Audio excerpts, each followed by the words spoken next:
வெயிலுக்கு இந்த 10 உணவு பொருட்களையும் அடிக்கடி எடுத்துக்கோங்க. வாரத்துக்கு ஒரு டைம் ஆவது பழைய சாதம் சாப்பிடுங்க. அப்படி இல்லைன்னா சாதம் வடிச்ச கஞ்சியாவது சாப்பிடுங்க. உடல் உஷ்ணத்தை நல்லாவே கம்மி பண்ணிரும். வயிற்றுக்கு ரொம்பவே இதமா இருக்கும். தினமும் ஒரு சின்ன வெங்காயத்தையாவது பச்சையா சாப்பிடுங்க. மலச்சிக்கல் வராம தடுக்கும்.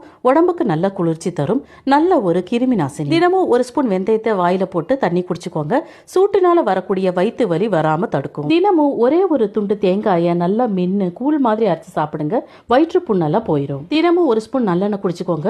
உடம்புல உள்ள கெட்ட கொழுப்பெல்லாம் போய் நல்ல கொழுப்பை அதிகமாக்கிரும். நீர்மோர அடிக்கடி எடுத்துக்கோங்க. குடலுக்கு ரொம்ப நல்லது. வாய்ப்புனையும் போக்கிரும். அடிக்கடி வெள்ளரிக்காவை பச்சையா சாப்பிடுறதுனால கண் சூட்டை போக்கிரும். கிட்னிக்கும் ரொம்ப நல்லது. ஃப்ரை பண்ண உணவுகளை விட கம்பங்கூழ், ராகி கூழ் இந்த மாதிரி கூழ் மாதிரி உணவுகளை எடுத்துக்கோங்க.